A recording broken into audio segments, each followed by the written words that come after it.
None of this footage belongs to me, since I can't really record my own at the moment.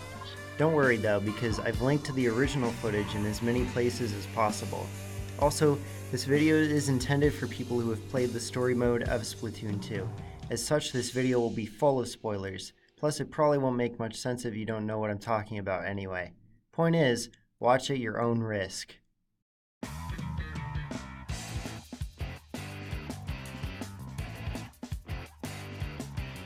During the lead up to Splatoon 2's release, I was so excited. I kept up with everything about it. I was right along with everyone and my brain melting over the reveal of Pearl and Marina. I got that world premiere demo, you remember that thing? I stayed up until 3 in the morning playing it, which I'm usually in bed by like 9 or 10, so you know I was hyped. That was when I knew I'd be forking over the $60 to get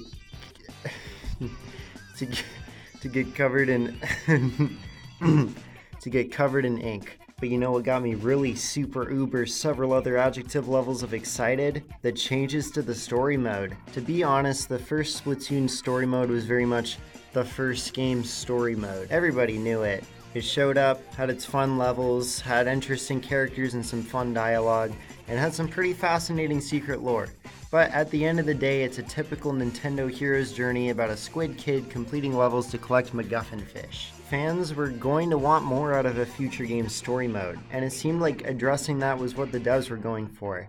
The campaign took up a half-hour slot during Nintendo's E3 2017 Treehouse live streams, and closer to launch they released a pretty #epic trailer of just the single-player mode. As someone who mainly enjoys single-player experiences, these all seemed to be scratching my excitement itch. I waited and waited, and once the game finally came out, I left my Switch at home during a vacation to Europe. What fond memories. But once I got home, I obsessed over the meaty Octo Canyon mode. Was it a success or was it a failure? Let's find out.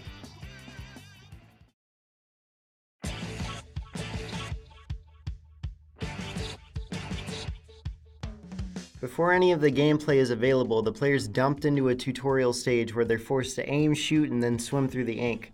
Normally I'm not a fan of tutorials, but since this is my first time picking up Splatoon 2 in a while, I'd be lying if I said I didn't find it helpful. It also helps the tutorial doesn't dwell too long on any one action, moving quickly through everything the player needs to know. This was the perfect refresher for me, and it gets first-time players up to speed, leaving most of the heavy learning to experience, which is the most important thing. So let's step back, think about what the game's taught us, and establish those gameplay guts, huh? As we established in previous videos, non-linear and linear games have fundamentally different types of guts, but what's interesting about Splatoon is that its core mechanics have to function in both scenarios. So its guts are less focused on one type of goal and are more focused on the moment-to-moment action. Shooting ink and swimming through it is satisfying because it keeps your mobility at a constantly high speed. Running into obstacles like grates, enemies, or ink of another color brings that speed to a grinding halt, making any moments where you aren't moving around inherently less satisfying and more tense. So Splatoon 2 is all about laying down that ink in hopes of keeping up your speed and pushing ahead. Pushing ahead means different things in different contexts. In a turf war, it means constantly spraying your color over the other teams in hopes of winning. In other modes like Rainmaker, laying down ink is usually used more as a defensive tactic. You use it to move as fast as you can towards the enemy post, but also to slow down your opponents as they attempt to do the same thing to you. And in the case of the story mode, you need to lay down ink to close the gap between you and your enemies, as well as navigate the linear stages. But I'm kinda getting ahead of myself. Quick footnote-esque moment. Instead of saying Splatoon 2's story mode, Octo Canyon, or similar stuff every time, I'm gonna say the game. I'm looking at this by itself, so I'm gonna mostly refer to it as its own entity, except when specifically required. Thank you for listening, and have a nice rest of your video. Goodbye. Oh, hello again. In the introductory news sequence, the player is told the great Zapfish has gone missing, as well as Callie from the Squid Sisters music group, a character we know from the first game. After this, a hiding Marie is directly pointed out to us. Upon entering the Great into the story mode, we're treated to a short but humorous intro where Marie convinces the player to join her. The game then kicks off officially, and tells the player to explore a small, open mini-hub in order to find the entrances to the levels. This first area features 3 of these, used to get the player used to the controls, and features gimmicks like finding a key to open a vault, some rails to ride around on, and giant ink rollers the player needs to avoid. This is capped off by a boss fight with a giant octopus bread oven, which upon defeat opens up the next area. By this point, most players are probably going to notice that the entire blueprint of the game has been laid out for them. By people who enjoy besting singular stages, like me, or who want to see the story play out, that's not so bad. But for people who don't want to deal with the same type of structure all the way to the end or haven't been hooked by the story, I'd say the game doesn't really make a compelling case for why they should bother continuing on, and I can't say I blame them. These problems popped up for me towards the end of the story, but I'd like to save those discussions for later. Right now I want to focus on the main parts of the game. Let's start with the levels, since they obviously take up the chunkiest chunk of the gameplay. Something I found interesting is that the levels seem to actually borrow some sensibilities from Super Mario. Marie and sometimes Sheldon give prompts to the player throughout the levels in the forms of text boxes, a la the prompts from Flood and Super Mario Sunshine. These may feel intrusive to the gameplay, especially since we already had a whole tutorial for these kinds of things, but fortunately they're kept to a minimum. Plus, Marie likes to give humorous quips throughout the level to keep things interesting. The whole basic level structure seems to be modeled after Super Mario Galaxy. Every stage is broken up into miniature sections that each have only vaguely related objectives. Not only that, but all the stages take place in voids full of floating platforms that the player launches between.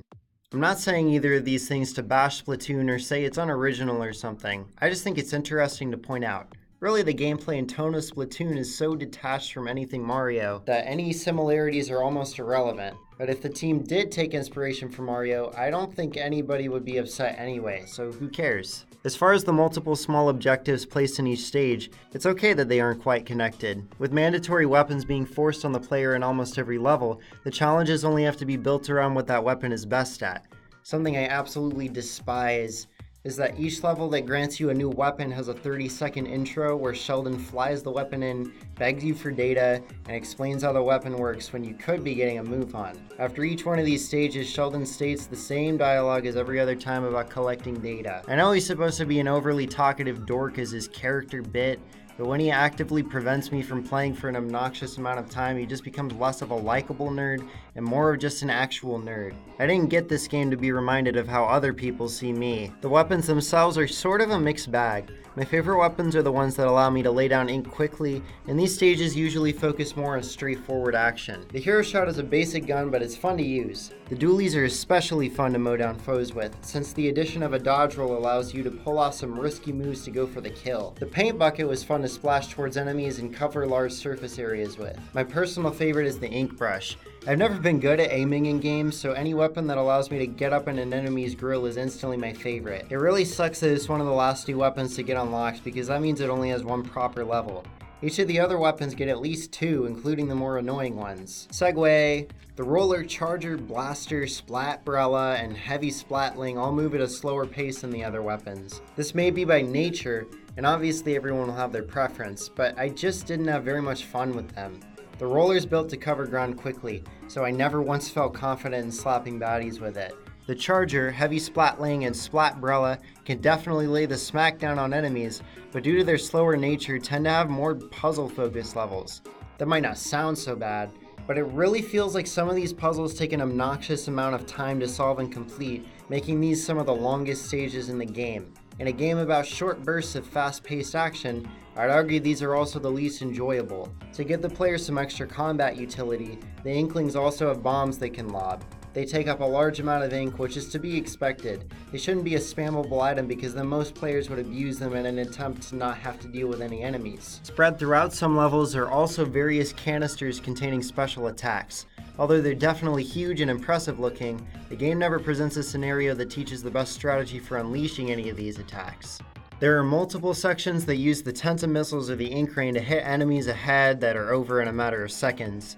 The more interesting specials, the splashdown and infinite bombs, aren't used in interesting ways. For example, the splashdown could have been placed in a section where the player needs to sneak up on a large group of enemies before using the special to wipe them out.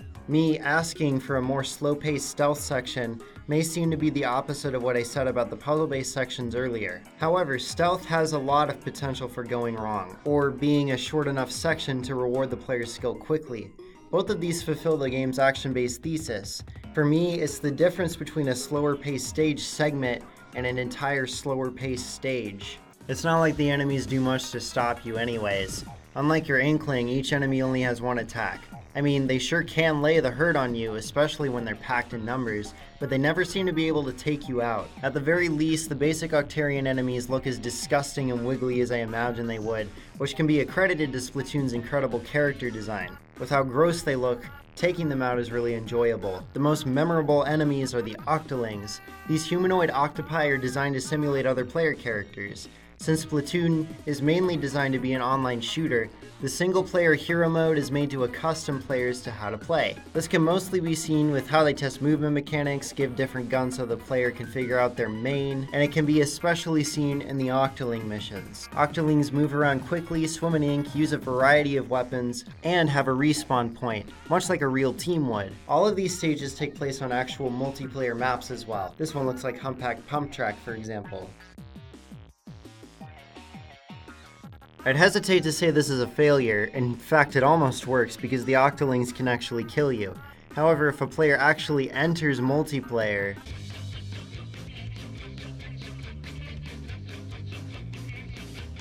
but I mean, at least they try to make it somewhat accurate, so go team, yay. If you asked me to describe the difficulty of the game, I would call it moderate.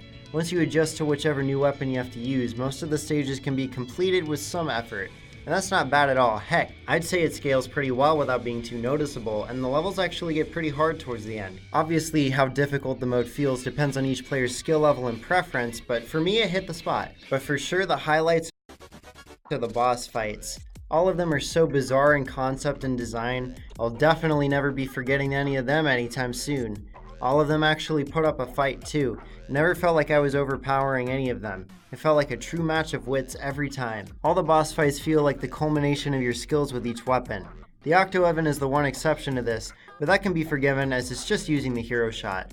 It's set up to be more of a simple dodging game as the oven loaves pop out to smack you. This is followed by a fast climb up the bread loaves to hit the tentacle on top. It scales well, as with every hit the oven covers itself with more and more armor, making the climb more difficult and thus more tense with its limited window of success. The Octo Samurai uses the roller as a sword. With both of you moving quickly around the arena and using the same weapon to try and splat each other, it feels like a real mano-a-mano sword duel, or at least as much as you can do in Splatoon. Octo Stomp gets hilariously more ridiculous with every phase, and it has a pretty good fourth wall break too. With its charging attacks, it makes great use of the duelie's dodge roll.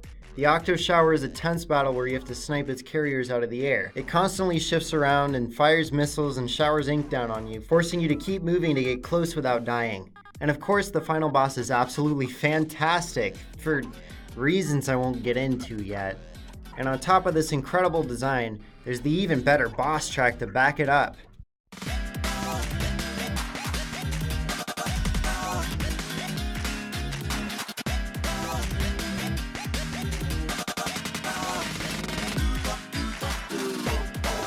These boss fights are incredible, and the level design is pretty great too.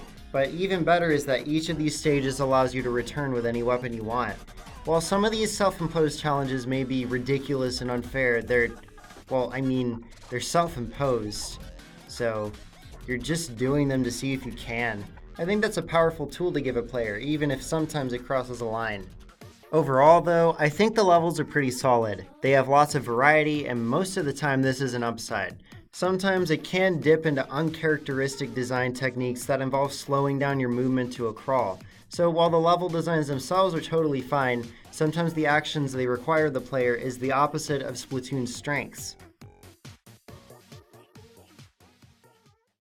I know I just spent like 7 pages talking about just the levels, but there's so much more to this game, obviously, right? I mean, I haven't even touched on the story at all. But before I get to that section, we need to talk about the last major pieces of gameplay. The little mini tub things. Each of the levels are spread around these smaller areas that serve as the world maps, in air quotes. You need to explore these spaces to discover where the levels are. After beating all the levels in a world, the boss is unlocked, and upon defeat you unlock the next one, etc. Finding the levels involves some exploration and often some light platforming. Each world map incorporates elements from the stages like grind rails, grapple points, bounce pads, propeller lifts, ink rollers, and balloon fish. What's important is that the mechanics used aren't put to use until players have seen them in previous world's levels, ensuring that the player knows what to do with them. That way the designers can do whatever they want without worrying. Although there are some slight oversights, with some parts being overly difficult to do, especially for a platforming section with basically no consequence, they are for the most part well designed, and they provide a bit of slower action to give a decent break between the levels. Scattered around these maps are a few different types of collectibles. There's some balloons that warp around the map as you hit them. This will get you either eggs, the game's main currency, or some worthless souvenir stickers. So basically they're a complete waste of time. In addition to these, there's sardinium, a metal bit. There's one chunk of these hidden in each world, as well as one hidden in tricky locations in every level. These bits, combined with a certain amount of eggs, can be used to upgrade each of your weapons. However, with the hero shot having a lower upgrade cost than all the other weapons, which you only have to use for specific stages, I'd argue that the hero shot is the only one to focus on upgrading. The final boss is basically impossible unless you do that anyway, since the hero shot's required for it. Also, since I can't find a better place to put this paragraph after looking over the script for 5 seconds, the sunken scrolls. These are the second more difficult to find collectible in every stage. After you collect these, you get to view a piece of art with a descriptor. These range from funny to story emphasizing to boring and pointless. And then there's the one about Judd that gives him a fascinating bit of backstory. None of them cover any really fascinating info except for that one, so they personally aren't worth it. You know what else isn't worth it? The story, aka, the roast of Splatoon 2. The ultimate finale of the original Splatoon's online events was the last themed worldwide Splatfest, Team Callie versus Team Marie, which pitted the two members of the Squid Sisters against each other. In the end, Team Marie pulled ahead. While this seemed to be a great send-off to the Splatfests and nothing more, Nintendo surprised everyone in the lead up to Splatoon 2 when they began posting the chapterly Squid Sister stories on the game's website.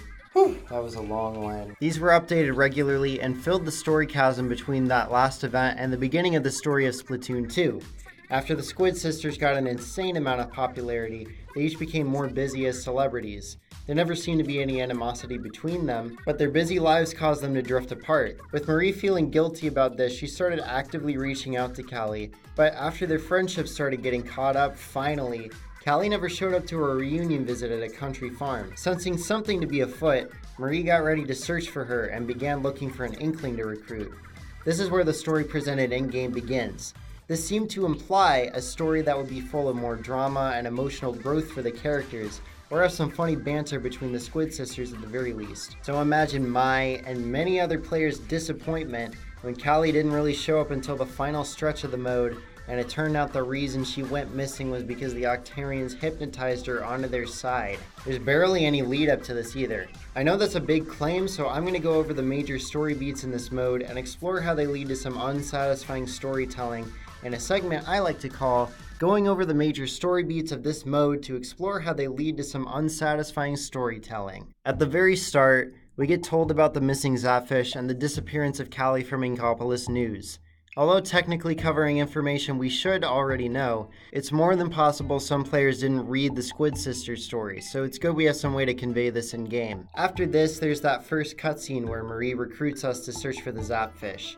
Marie constantly chats with the player during levels, but there isn't any major story dealt out until the end of the third world, where we get a strange interference over our radios in pink text. Anyone older than 8 can probably figure out this is Callie in like 2.5 seconds. So Marie gives in and finally tells us that not only are we looking for the Zapfish, we're looking for Callie as well. Something we already would have known. At the end of the fourth world, Callie finally reveals herself as being on the Octarian side.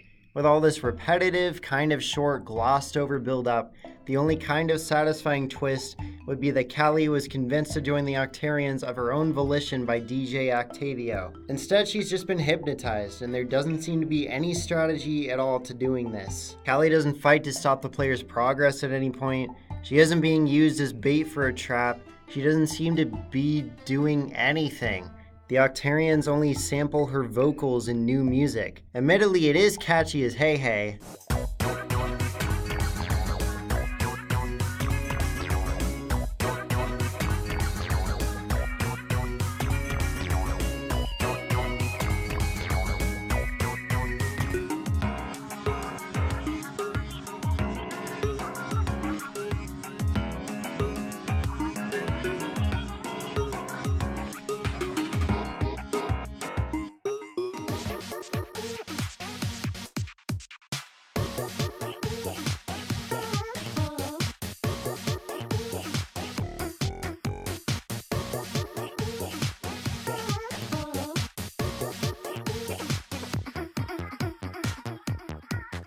But that's besides the point. None of this does anything at all. Marie just shoots Callie in the face and sings at her to cure her amnesia, and then she's all better. The final boss is admittedly a highlight. It's fantastic to be fighting with remixes of each Squid Sisters solo songs. Try saying that X times fast. Play to set the triumphant tone. Then during the final phase where the Squid Sisters are back together, Sheldon gives you one last weapon request. The freaking Rainmaker. You get to blast huge bursts of ink at Octavio while one of the most catchy, memorable pop ballads enters your ears, driving you on.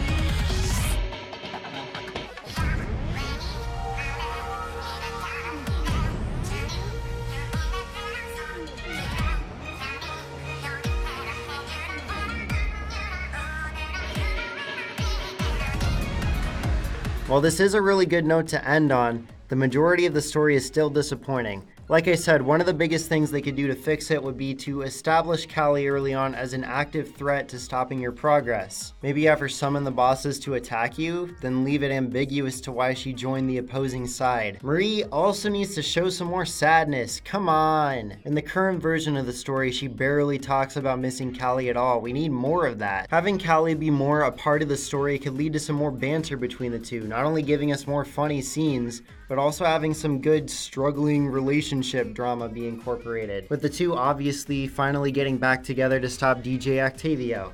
This might sound cliche in some respects, but Nintendo's really never focused on storytelling in their games anyway.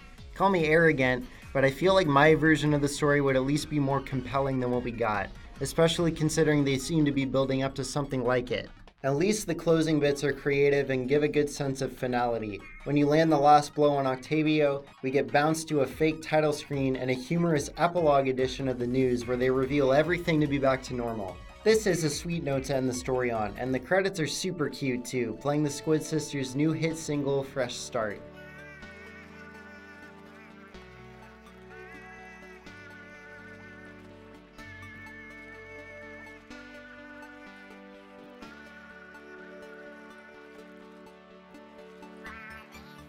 Honestly, it's hard to look at anything in Splatoon 2's Octo Canyon and say it exceeds expectations.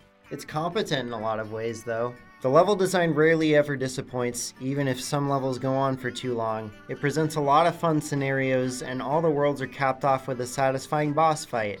The story is really what disappoints here, and it's going to be the draw for a lot of people. Not only do other, more fun modes exist within the same game, there was a whole other Splatoon game with a similar storyline. If we're being completely honest, this game's narrative is exactly the same, with Callie's kidnapping being stitched on. It could have been improved drastically by adding more urgent physical and emotional stakes, but obviously that can't happen since Splatoon 2 is already out. In a vacuum, this story mode is just alright.